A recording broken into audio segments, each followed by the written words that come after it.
particularly in the SADC region, that are able to catch this broadcast on DSTV channel 404. Otherwise, you're watching on SABC2. This is Morning Live, and this is the latest in the series of New Age business briefings brought to you by the SABC, and today sponsored by JIC Mining. And we're talking mining today. Look, you switch on your television every single day, you pick up your newspapers, and the mining sector is in the headlines for one reason or another. At the moment, there's a strike on the Platinum Belt, but perhaps this points to deeper issues, longer, deeper issues in the mining sector in general. We're going to be exploring that over the next hour and a half or so, and we want you to be part of that conversation. Mining is a very important aspect of South Africa's economy, contributing something in the order of about 8.3% to GDP.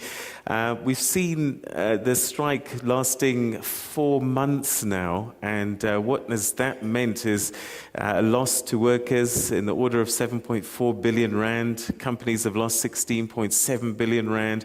And the ripple effect is that upwards of about 1.6 million people have been affected, either in the industry or families affected directly as a result of this loss of income. It's also having a ripple effect into the economy. Economists are saying that we might even be seeing a recession on the cards as a result of this if it carries on. Neighboring countries are also under threat as a result of their association with our mining sector. Lesotho, Mozambique come into mind. So what are the issues? It's not just the platinum sector. As I said, mining industry in general. Are there issues that we need to explore? Well, to help us explore this, and you as well at home can participate in this conversation, we have an audience here in Fourways, just north of Johannesburg, but also on stage, and I'd just like to welcome them. We'll start with Dr. Tibedi Ramonja, who's the Director General at the Department of Mineral Resources. Thank you very much indeed, and welcome to the program. Thank you. Next to you is the General Secretary of the Union Solidarity, Mr. Gideon du Plessis. Always a pleasure to have you. Thank you. Welcome. Thank you, Peter. Next to you, we have Mr. Frans Baleni, who's the General Secretary, the National Union of Mine Workers, NUM. Mr. Baleni, welcome to you. Amandla. And next to you, Mr. Mathunjwa, who's the President of AMCU. Mr. Mathunjwa, thank you very much for joining us, and welcome to you, the Association of Mine Workers and Construction Union. Thank you for joining us. Thank you. Okay. Right, let's start with you, DG. Not too long ago, government, I guess, in the form of Deputy President Motlanthe, brought the industry together and came up with something called the framework. And this was supposed to be a first step towards trying to look at the industry as a whole, trying to create a fairer space, and to try and deal with some of the challenges that the sector is facing. What has happened to that framework? Is it still on the cards? Are we still making progress? Okay, thank you, Peter, and thank you to your listeners. You started by, outlining the mining industry in South Africa. It is a very, very important industry. It's actually the mainstay of our economy. And it is extremely important that stakeholders in the industry work together to resolve issues. That is why government came with this process, which is led by the Deputy President, to put together all stakeholders and look at the industry from all kinds of angles. Currently we are looking at the situation whereby we're faced with this strike, but there are other issues which government feels that we have got to look at. Because if you look at the mining industry, where it comes from, it's a historic issue. It comes from a situation whereby the industry was based on a labor-intensive environment, where it was based on migrant labor system. A very, very, very, very, very sad part of the industry. So if we are going to look at it only from a narrow point of view, we are not going to solve it. That is why government said, okay, let's put together all the stakeholders and try to find a solution. Last year, stakeholders came together. led by the Deputy President. And the stakeholders identified many issues. After identifying the issues, they came and put together what is called a framework agreement on sustainable mining industry. Those two words tells it all. It's about looking at all facets of the situation in the mining industry and say, how can we address these issues? And the stakeholders committed themselves to addressing the issues. They identify a few commitments. For instance, one of the commitments was that we need to ensure that there is stability in the industry. The rule of law prevails. There is peace. So that was one of the priority commitments which was put on the table. The other commitment was that we need to look at the living conditions of the mine workers, okay, and working conditions as well, and try to see how we can actually improve them. The other one was around labor relations. It was felt that it is extremely important that we strengthen the labor relations within the sector, because without strengthening that, there will always be problems. And then the last commitment was basically around looking at short-term, medium, and long-term measures, which can actually grow the industry in a very sustainable way. And I emphasize sustainable way, because if you grow the industry without looking at its sustainability, wherever you're going to look at other issues, social issues, environmental issues, you are not going to solve this matter. So those were the commitments which stakeholders agreed to.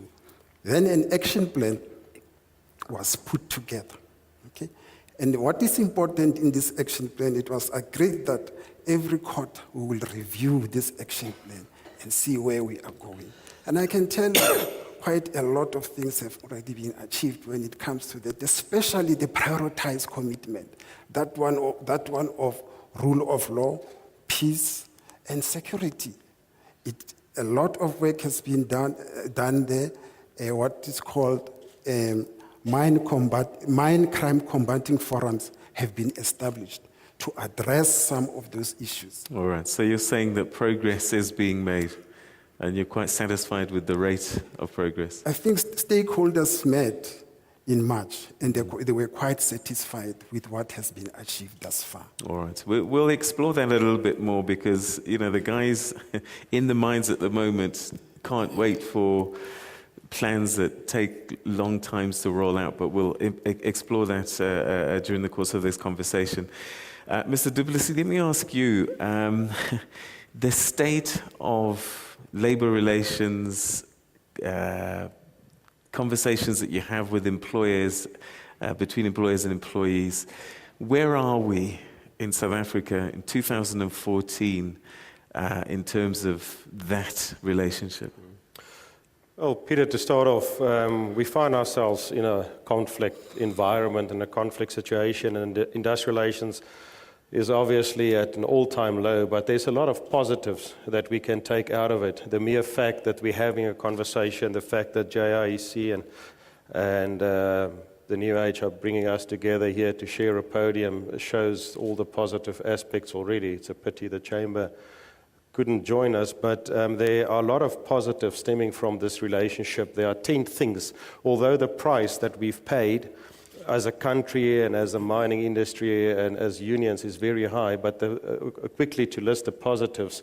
On the first instance, there is tremendous focus on the migrant labor system.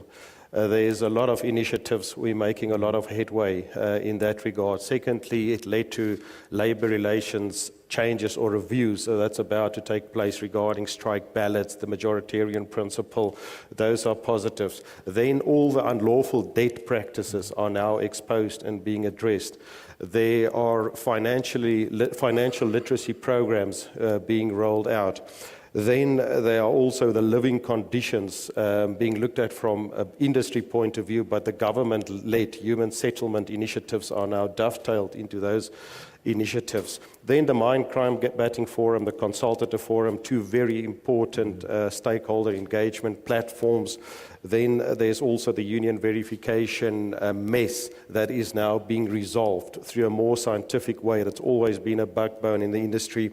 Then the social and labor plans are now being integrated into the government's integrated development plans in all the labor sending areas, but also in the mining areas.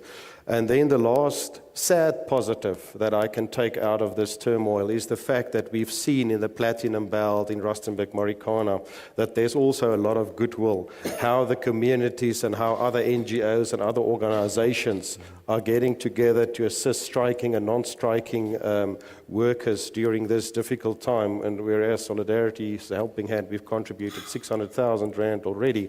So out of all of this, at least there's a lot of good things that we can build on, and hopefully that can be the areas where we will focus on from here on in our engagements with employers, with government, and amongst trade unions. Okay. Mr. Baleni, NUM's been in mining and looking after workers for a long, long period of time. And I'm just wondering, when you have these conversations with the miners, what would you say are their biggest issues that they bring to your table? Thanks, Peter. Clearly, the apartheid wage remains a serious challenge. It remains a serious challenge in that when we got into 1994, we embarked on a journey what we regard as transformation without sacrifices. Those who have benefited in the apartheid era did not take a conscious decision to ensure that the damage caused by apartheid can be reversed. So workers would raise issues of wages, issues of condition of service, and in all instances, one has to manage these issues, how you deal with them. There is a say in our union, sudden discovery can be very dangerous. You know, I'm a father, I've seen a child crawling, but once that child discovers that he or she can actually walk, she wants to run or he wants to run, and that's where he falls. So sudden discoveries needs to be managed to an extent that it does not create unnecessary harm. Okay. Mr. Mathunjwa, AMCU, very much in the news at the moment. You're involved in negotiations, conversations, and even strike action. I'm just wondering, how is it that a country like South Africa can negotiate the democracy that we have and solve extremely complex problems that we had in the early 90s? We drew up a sophisticated constitution. We brought in various stakeholders from positions that we thought we could not come from, and yet we found a solution. How is it we can't negotiate in 2014 over workers' pay and also employer concerns? Thank you once more, Peter. I think, as you just mentioned, that 1994 was a breakthrough whereby we achieved the human democracy. What matters most is the minerals and money. You can have all this democracy, human democracy, but if you cannot feed your family, it means nothing. So therefore, after 20 years in democracy, there is no South African who can show his hand and say, I've benefited in the minerals of this country. We still see just a handful of connected people who are benefiting in the wealth. So by having a handful of black people who are BE partners and suggest that the nation is happy about that, or it addresses the inequalities and the gap of poverty, I think we are treading in the wrong path. So therefore, South Africans or the government itself, it has to roll up its sleeve and engage on the real issue of economy. Until such time is dealt with, there's nothing where we are going. Those workers that are on strike today is not because they like, it's a situation that they face, is a reality that they face every day. Hence, from 1652 to date, the pay structure of the mine worker is still the one that was designed by British colonial, that was confirmed by National Party. 1994, we hope that that status quo will change, but we still, in 20 years, the status quo still remain. All right, but I think the question is, we had the ability to negotiate. Have we lost that ability now? It was easy because we are talking about who will be a black president. That was very easy. But when we talk about who runs the economy, that's where the sticking point, which I think in the CODESA 1 and CODESA 2, they were busy with these peripheral issues of who's going to be a black president, who's going to be a black minister. The issues that we're supposed to be engaged on was engaged under informal engagement, which was the economy. Yes, we want that democracy. We've got many black presidents, but what does it say to a layman on the street? It doesn't say anything. We have to engage in this economy, and this mineral has to benefit the South African first before it benefits people in London or wherever they are. All right, okay. We're going to take a quick pause for a commercial break. When we come back, we'll start getting the thoughts